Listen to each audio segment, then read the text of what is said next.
Good afternoon, everybody. I'm Billy Bolden. I serve as the Assistant Dean of Students for Development and Student Leadership and the Director of Sorority and Fraternity Engagement. I'm here for another episode of SFE Stories, and this week my guest is Geoff Wood. Geoff, how are you doing today? I'm doing well. How are you guys? We're doing awesome. It's a great day to have a day. It's a common saying we like to say around here. It's a great day to just have a good day, right? Awesome. It's another day. Geoff, why don't you spend a couple minutes getting us started, just introducing yourself, letting people know who you are, maybe some of your experiences as a collegiate student, and what are you doing now? Sure. Yeah. As you said, my name is Geoff Wood. I'm an Iowa kid. Grew up in Cedar Rapids.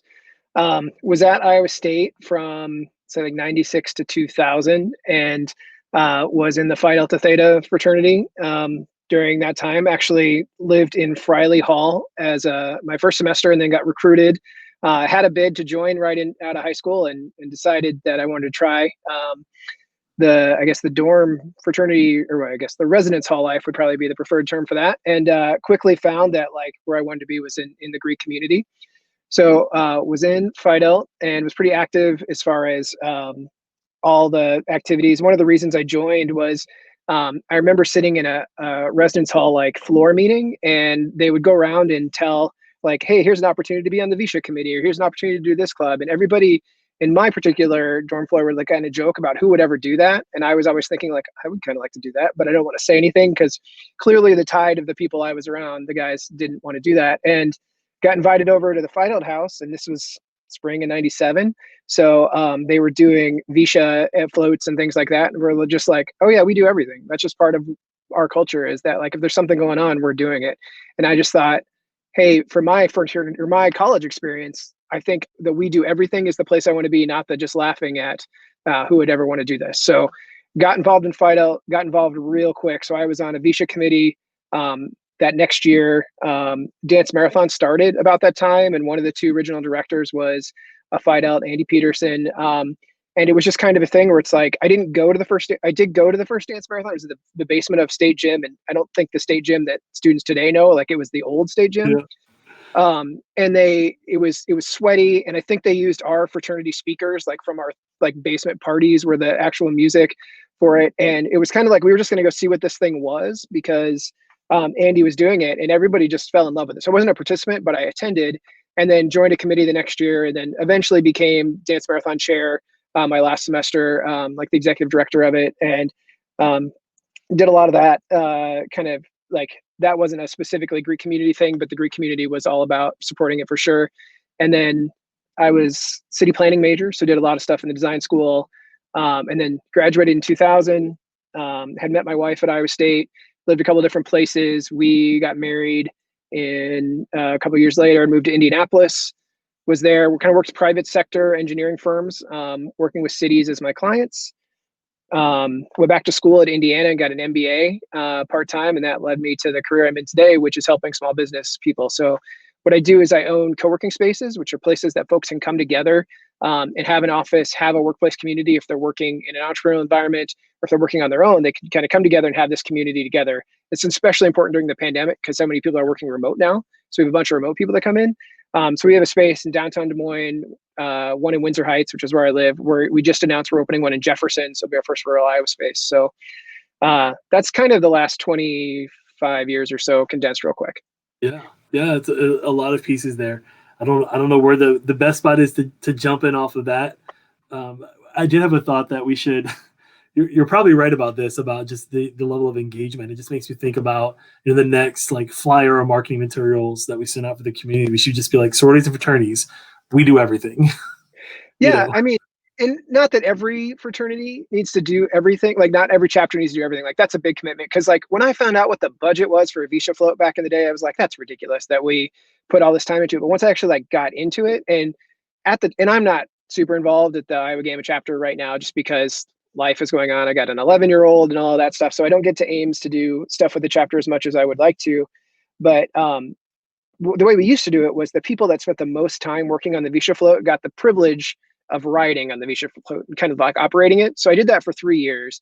And those were some of my most favorite experiences. And I don't know if VISHA is still the same way, but at the time, if the float would break down and the judging didn't know that it broke down, then you weren't penalized. And ours always broke down. So there was always a couple extra people under there just to push.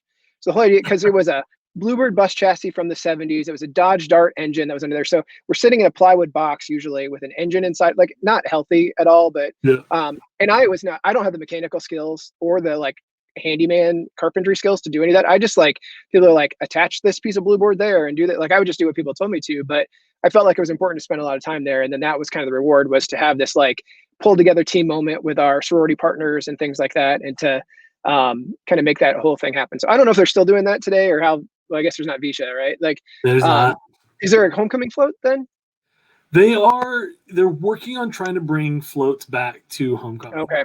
So I think we've spent a lot of still time do with lawn the display? lawn displays. Yeah. And so I think that they're working on trying to bring the homecoming parade back and do some floats there. Yeah, lawn display was fun too, but there was something about the act of the parade and operating that. And like, I think it's crazy, like when I see parades that don't have floats in them now, and like, it's like, I just know how much, Yeah. it wasn't the Rose Parade, like we weren't doing that level of stuff, but like, Right. we worked really hard and built really cool things, you know, and it was that kind of coming together as a group stuff that was so much fun about like the whole experience. And I'm sure, there's people that probably did well enough in their float construction that, maybe one day have aspired to go work on the Rose Parade. That could be. Yeah. When you think about 18 to 22-year-olds and their float building skills, it probably matches what you would expect. And it's the same thing with being in leadership at the chapter. Is like, they trust us with this budget, with this money, to like keep these people like safe and alive in our chapter house. Like at the time it was like, wow, this is like a big responsibility. But looking back, I sometimes feel like I don't know that I would trust myself as a 42-year-old the way I did when I was 20 doing these types of things. So there's like, I think it's very formative for me and my other friends that were in kind of leadership stuff. Like the people that I see that are doing really well now in their like long-term careers, I think a lot of like all of that was exposed to them by being involved in the type of stuff we were. And it's like, I can tell from like the way you were at 20, it's no wonder what you're doing now today. Yeah, absolutely. I think that's one of the great things about fraternities. We're able to see kind of young men in this like formative years, to see kind of what they're engaged in, what they're interested in, what their work ethic is. And then that translates for many more years to come. Absolutely. Okay, I'm curious about Dance Marathon. Just knowing that you were around, you were around during the beginning, right? Not necessarily the in charge guy in the beginning, but you were around in the beginning. And Dance Marathon has turned into just a major production at Iowa State. I think something that, as a university, we're very proud of. I know the Phi Delts still hold it very close to them and their participation and engagement. I'm just curious about kind of your thoughts about when you're starting it. Did you ever think it would be this huge production? Is it just something you're trying to make happen? Did you just want to get through a year? Were you just trying to look to have a good time? Kind of what was the vision around that? Yeah, I think it was, so like I said, I didn't start it, but I kind of saw it start. And it was kind of the idea I've always, whether I noticed at the time, have really like gravitated towards things that are like someone has an idea and like, this is a thing that should happen, I'm going to make it happen. That's always enthused me, whether I like care about the business idea or not. I get excited helping someone like deliver on their vision, because I don't always think of myself as like the visionary person. And so the vision, and I don't remember the exact story from the time, but the Iowa City Dance Marathon was already happening. It was going well, and they have the hospital, of course, right in Iowa City. So I think there's a level of engagement with the kids that are benefiting and the families that is just harder to replicate in Ames because of the 2-hour drive time. But it was starting, and it probably for me, it just looked like a fun time at the beginning. And then we got a chance to go to Iowa City and meet with the hospital staff, like when I got onto the committees kind of in the second year. And then we went to the national conference, which I remember was in Nashville the year that I went to it.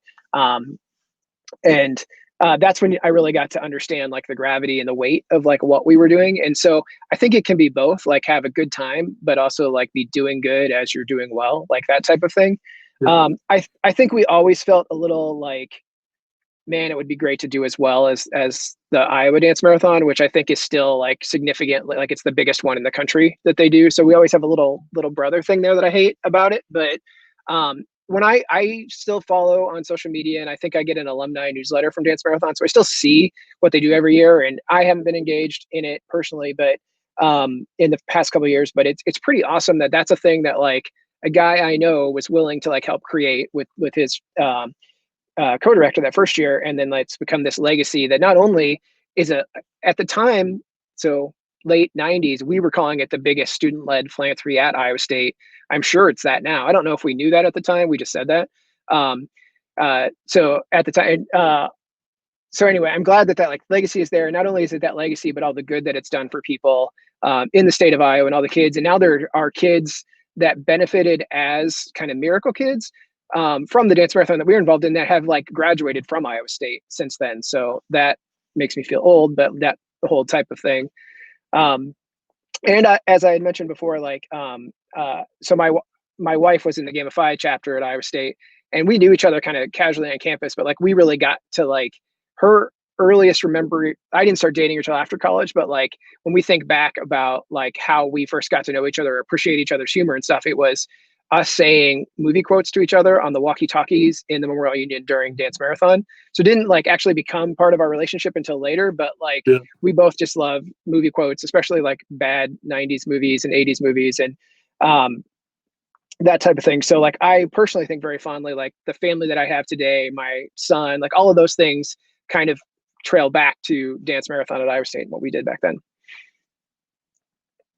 So I'm curious though, what starting Dance Marathon, being a part of those early years, what did that teach you as you've gone into business for yourself and started your own company?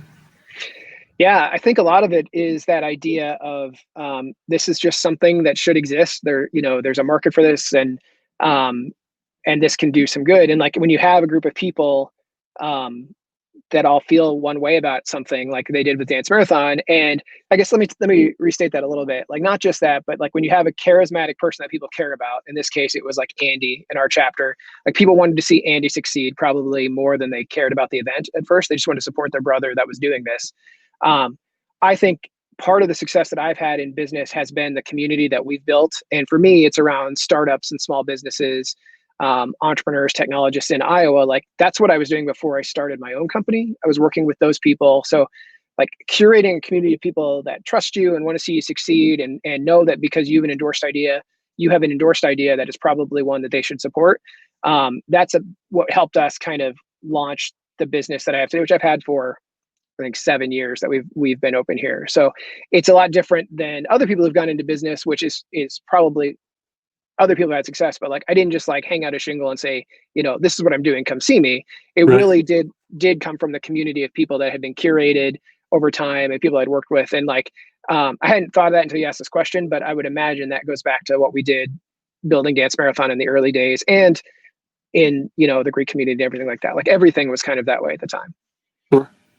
So I know, Geoff, you talked a little bit about how thankful you are of the Fight Out experience and how that's kind of connected you to some of these other things. I'm curious what drove you to Fight Out, maybe over other fraternities in the community. Yeah, good question. So I think I looked at 3 chapters. So I had 2 bids out of high school, but I actually graduated high school early and then joined and like moved in. So it would have been like January of my senior year that I started at Iowa State. So I joined in 97, which would have been my high school class. So the other guys in my pledge class were the same age I was, but I was already on campus. So it was a little weird. I had, or unconventional, I guess, recruitment, but, I had some friends in Farmhouse that were like friends from high school. So I looked at that a little bit, but didn't actually rush there. There's another chapter that like some family friends were in. So I had kind of a bid there and looked at it, but it came down to the activity there. And I guess the reason I got connected with Fight Out is actually a girl I had dated in high school had a friend who would have been a year ahead of me.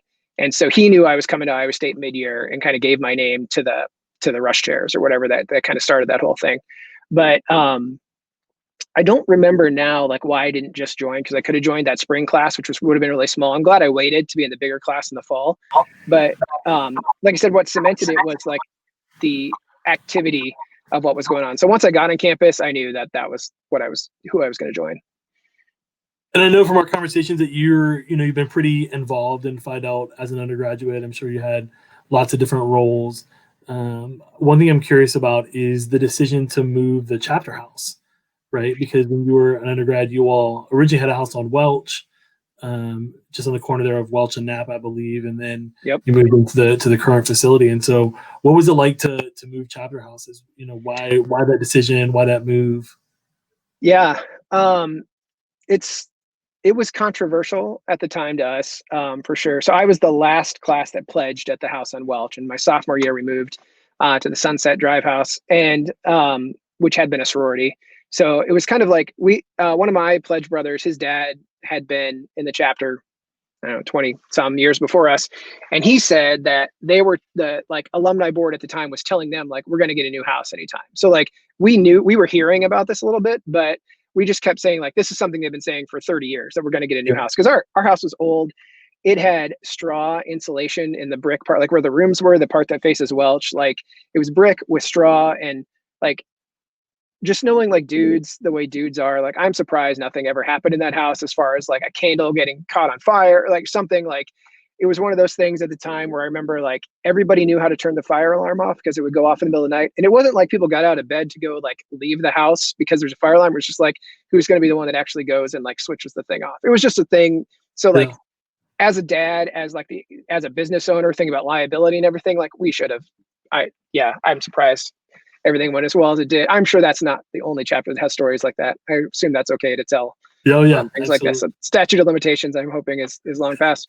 But yeah, I just remember there was one day where they came in. I don't know if it was a chapter meeting or it was lunch or something, but they're just hey, I don't even remember which sorority it was. They've left campus and we bought their house and we're selling our. And it was one of those things where it was kind of not something that I don't know that we were excited about it because the sorority hadn't been super active on campus. That's probably part of why that they weren't recruiting well and didn't have a lot of members. So we didn't know the house, we didn't do things, but we were excited to move into the Greek land area because we'd been, there's just a handful of fraternities on the side of campus where we were. So we were looking forward to that. But one of the big things is Phi Delta internationally, I guess, had already pledged to go alcohol free. And I remember reading about that in the daily because I signed my bid, but I hadn't actually joined yet. And I remember asking the rush chair, what's this mean? And he's like, don't worry about it because we're grandfathered in until after you graduate. So it's not something you'll deal with. I'm like, oh, that's fine. And so I'd been through a year of that and living in the house and kind of being somewhat the experience that I expected. And then all of a sudden they're like, oh, by the way, when you get to the new house, you lose that grandfathering provision. And now the Iowa Gamma chapter is alcohol free. So that took some things for us to get accustomed to. Probably are still working that out by the time I graduate. It wasn't an easy transition, especially for us and everybody older than me, because we didn't sign up expecting to be in an alcohol-free chapter. So everybody after us kind of had that expectation, but that was pretty hard on us and our faith kind of in the fraternity and kind of that type of thing. So how did you respond to that? I asked that question because, just a couple of years ago, fraternities all the way across the country went to prohibiting 15% ABV in their alcohol in all chapter houses. So all of our chapter houses don't allow alcohol greater than 15%. Okay. Alcohol content. And that's been harder for some of our chapters than others to navigate that. So I'm curious what it was like for you all, going, and really, when Phi Delta went alcohol free, you all were in the first in the country, right? It was Phi Delta and Theta Chi. Remember, one was first and one was shortly after. That went alcohol free nationwide.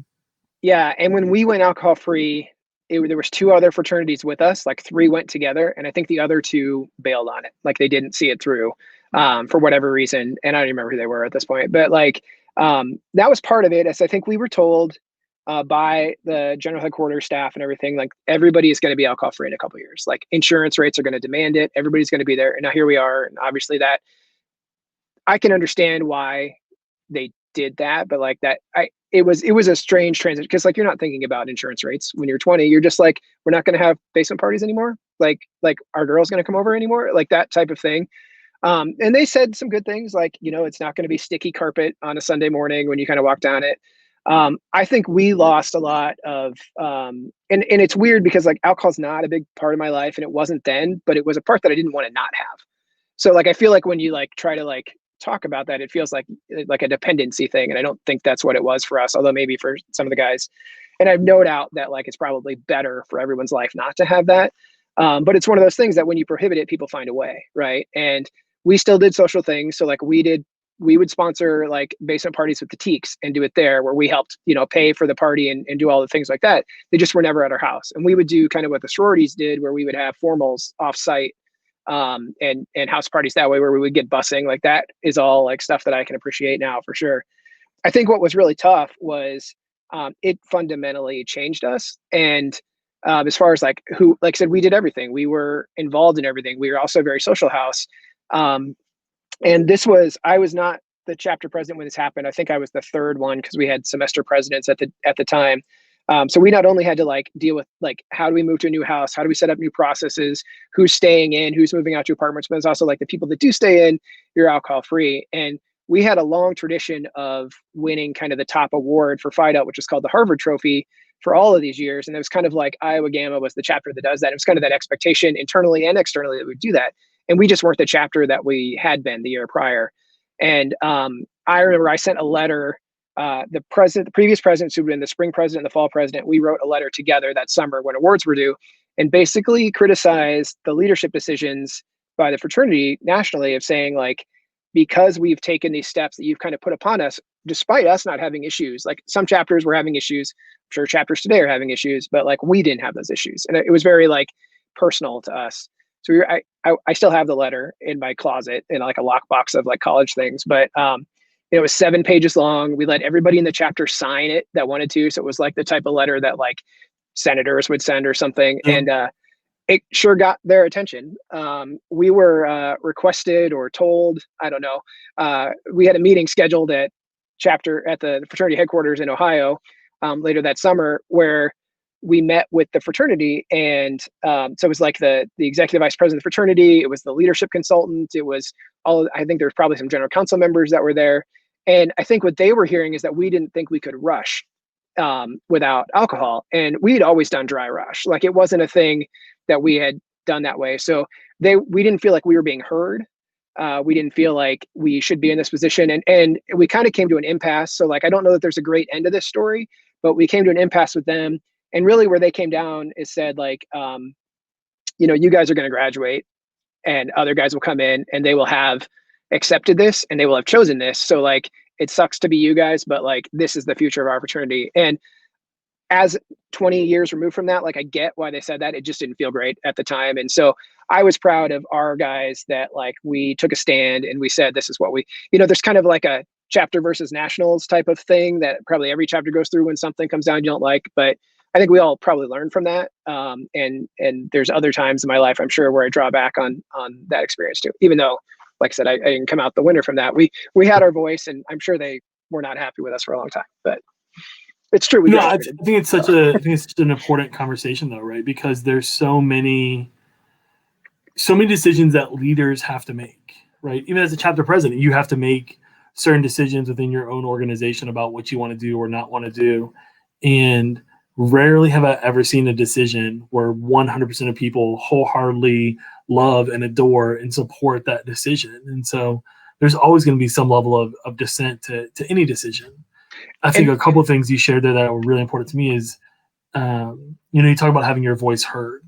And I think that that's really important, that leaders recognize that you can make a decision and understand that folks might not like it, but how are you going to listen to them and hear their concerns, even after the fact, I think is really important.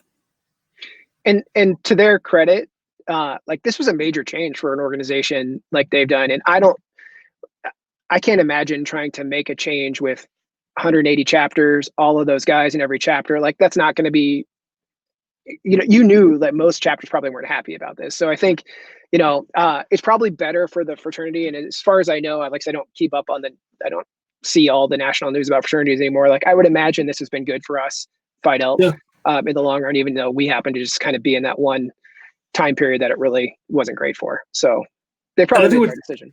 I think what's interesting too then is about like our own community here at Iowa State. We have about 30 chapter houses in IFC, and about a third of them are completely dry today, right? So do I think Phi Delta played a role in that? Maybe, right? I mean, I think folks seeing how Phi Delta did it and was successful, I think other people probably bought onto that idea. And as a parent now, like I don't know what my son will choose to do when he is in college. I don't even know if he'll go to college. I feel like the higher ed and everything's changing so fast right now. But like, if he's at Iowa State and he's looking at chapter houses, like I will feel much more comfortable about him being in an alcohol-free fraternity just as a dad, knowing all the dumb stuff that I did, and alcohol was often something and that contributed to that. Like that's still going to be around, but it's kind of like make good choices type of thing. Like that seems like a solid thing for any student coming in. Yeah, absolutely. I think that's a big question that we ask ourselves all the time is like, how can we lower the risk, right? Like, are there risky behaviors that we can just eliminate? We're never going to eliminate all risk. And we know that some risk are a good risk, right? For me personally, joining a fraternity was a risk. Nobody in my family had ever done that before. Nobody had ever been a part of an organization, didn't really know what I was getting into, right? But it's been a good risk for me. And so I think that's kind of what we're trying to balance there. My life is, there's a couple different points in my life that I can think back of, like I would not be on the track I'm on today if I hadn't done these things. And one of them was joining the fraternity. And my parents were in fraternities, I guess, like they had different experiences than I did. But I remember my mom being really concerned about like the concept of a cold air dorm. And like I don't even know, do they still have cold airs at Iowa State? But like I actually love to sleep with the windows open still because of that. Like, but just that idea of like, what am I sending my son into? Like that idea. And that was the old Fight Out house. But yeah, so a little bit of a risk there for my folks too. Yeah, and I think you're right. I mean, there's things that are totally different. I think people sometimes we hold on to some of those antiquated notions of what fraternity is too long. Sometimes we probably give them up too quick, and so it's about what is that balance of what makes the best decision for us to be able to move the community forward and to move our chapters forward. I think it is really important because we know that the fraternity experience is such a rewarding, lifelong commitment that has helped us grow to be better men or women or people, depending on the organization. Yeah, absolutely. Which is actually probably a perfect transition moment because we're almost out of time. And so what I'd love to do is kind of jump into our three final questions. And the first one is really just taking one of those lessons that you have from fraternity, whether it's a poem, a creed, anthem, a song, something that Phi Delta Theta taught you that you continue to hold on to today to help guide your life.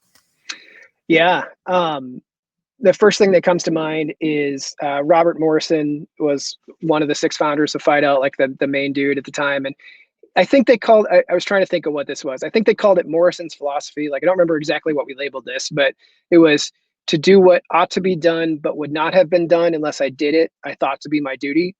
And so to do what ought to be done, but would not have been done unless I did it, I thought to be my duty. So like not eloquently written, but something I remember. And that actually is a thing. It seems silly because like I learned that as a pledge and like, going through, but that's a thing I think about a lot in life. And sometimes I like overdo it, but kind of going back to that story about Andy and starting Dance Marathon, it's like, this is a thing that needs to exist. And it's going to benefit these kids. We're going to do this, but like someone has to stand up and lead. Someone has to start it. Someone has to take that step. And I guess it's me, like that type of thing. So I think it's that way with my business. It's that way with other things in life. I was texting with a buddy from the chapter the other day who was like, said he was taking out the garbage cans, and he texted me and he's like, my kids don't take out the garbage cans. And then he texted that like ought to be done, but we're not done unless I did it type of thing. So a bunch on a group thread, we were kind of laughing about that. And it's like, I've even talked to my therapist about it because sometimes I feel like I take on too much because I feel like no one else is going to do this without me. So I think you can go overboard, but like, it really is funny to me, like to think back that this like little line that I learned because I had been told to at the time is something that actually did impact me. It wasn't just like, trivia type of thing that like Robert Morrison said this, but it actually is a thing that I've applied to my life, whether I've done it in my subconscious or consciously the whole time. I love that. And it's, I think there's an ownership of personal responsibility there that I think is really important, both for the fraternity experience and for life, right? Like we are responsible for our own decisions and our own actions as well. And that's important to acknowledge. Now, I hope I didn't screw it up, but I'm pretty sure that's what it is. Yeah. Awesome. So kind of more of maybe a fun question for you, but what are a couple things that maybe you're reading or watching? Maybe it's a podcast. What's on Netflix at home? Yeah. Netflix at home. We just wrapped up the Babysitters Club. Okay. So I don't know if, and I have a son, but he liked the Babysitters Club too. So it's funny, like it's hard to find I think it's hard to find TV that's appropriate to watch. So like I love all the Netflix, HBO, like big time shows, but they're all like mature adult. And I have an 11-year-old who loves to watch YouTube and things like that. But it's also like, how do we find something that's somewhere between like kids playing video games on YouTube that he likes and like HBO, like drama stuff that I like. And for some reason this summer, like it's been the Babysitters Club on Netflix or something. My wife and he and I, like we all enjoyed watching that. So, which is a really easy watch for people with kids. Reading, I would like to tell you that I'm reading the Ulysses S. Grant Chernow book, because literally I am. I've been reading it for 3 years. It's the longest book I've ever tried to read, and I just can't get through it. So I probably get a little bit of that done every month or every couple months. So, but during the pandemic, when we've been home so much, I started picking up John Grisham books again, which is something I had read like in high school and things like that. So, and he's been cranking out books this whole time. So I have a whole bunch that I can read. So I've probably read 6 or 10 books since we kind of started all of this in March, just for fun again. Like I don't read a lot for fun like I did pre iPads and phones and everything. So trying to make myself like go sit in the hammock, read a book, you know, a couple times a week. And it's John Grisham kind of legal stuff has been what I've enjoyed. Love that. I just told someone here on my team the other day that I found a new TV show on Netflix, Julie and the Phantoms. Oh, I haven't heard of that one. I think it's brand new. It just came out. It's a series, but the analogy that I made was for anybody that loved early 2000s Disney original TV shows. Okay. This is up your alley, right? But it's on Netflix, so it's not a Disney show, but it's Julie and the Phantoms. It's about the basic premise is there's a teenage girl, her mom dies, kind of pre-show. She used to bond with her mom over music, but now she can't even play music anymore. And she's going through some things, and she finds this old CD, and she plays it, and it's a demo CD from this band that had a tragic accident and died. And so the guys that died, they come back as ghosts, and everybody can see them when they're playing music. But when they're not playing music, only she can see them. And so it's kind of a cool little storyline there. But it's definitely reminiscent of early 2000s Disney originals. So if that's not for you, it's not for you. But if it is, it's a good TV show there. I'll have to check that out. The other one, this is just me and my wife, but the Cobra Kai series that moved to Netflix. Oh yeah. If you haven't watched that, like that's that's 80s stuff, but for sure, like I don't know, that show is so good because it not only like has the emotion and the nostalgia of watching the movie, but like it challenges everything you thought you knew about the characters in the movie in such a good way. Like Johnny's not always bad and Daniel's not always good and those types of things. So I really recommend that to folks. It kind of ended on a cliffhanger, so I want to see what the next season's like. Yeah, and there better be a next season. They can't leave. There better be. Yeah. Awesome. Well, Geoff, it's been great to catch up with you today. I've just got one final question for you, and that is, what is it that brings you joy? What is it that brings you joy in life? Yeah, that's important right now, especially I think with this whole like pandemic situation, because like my business is the worst business during a pandemic because what we do is bring people together into like enclosed spaces. The whole idea has been density and getting people together. So like this has been like a troubling 6 months. And so we've tried lots of different things to bring joy. And my wife actually had a great one. She didn't even tell me about. I read on her Facebook page that she posted the other day. She went back through the last 6 months and printed out like to scrapbook all the pictures she's taken in the last 6 months of all the things that were joyful. So you may not think like this last 6 months has been great, but she like pulled those out and was like, hey, we went and did this. And then we went to this national park and like all of those things that like were fun in the moment, but like you don't think about, you like dwell on the negative. So like that's hers. I'll share that. That was her idea, but I think that's a really good one for folks. For me, it's been reading with my kid because when we went to virtual school, kind of like we're Des Moines school district, so like they were still figuring out what school is here. But when he came home at spring break and never went back, right? Still hasn't gone back. But we didn't know how to structure his day, and the stuff the school district's putting together was on the fly. So like he was really bored. And one thing we just decided to do, or I told him we're going to do, is we're going to read for half an hour every day. And we haven't done that. Like he'll read for 15 minutes to me, and then I'll read for 15 minutes to him. We'll just do it out loud. And And he doesn't, I don't know that he appreciates that yet, but like, I really appreciate being able to like spend that time with him. And I think that when he's my age and maybe he has kids or something, that like, that's something he'll be like, there was that one summer where like I read with my dad every day. So like, Yeah.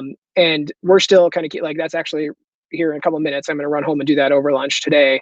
But yeah, I think we're through 4 or 5 books. I think we're in the 4th Harry Potter book right now, which is like 700 pages long, that he's never read before. So like, we're just kind of doing that. And, just like remembering like as the world is kind of crazy right now, that like it's giving us time to pause and do something that like we should probably always be doing with our kids, but like normally it's like out the door to work, come back, sit down, like because the day is long, that type of thing. But like taking that, this has forced us to pause and take that time, and it's like the most constructive thing that I think that we figured out how to do. I love that. I'm sure that quality time is going to be something he's going to be able to look back on for many years, as a really valuable experience. So Yeah, I hope so.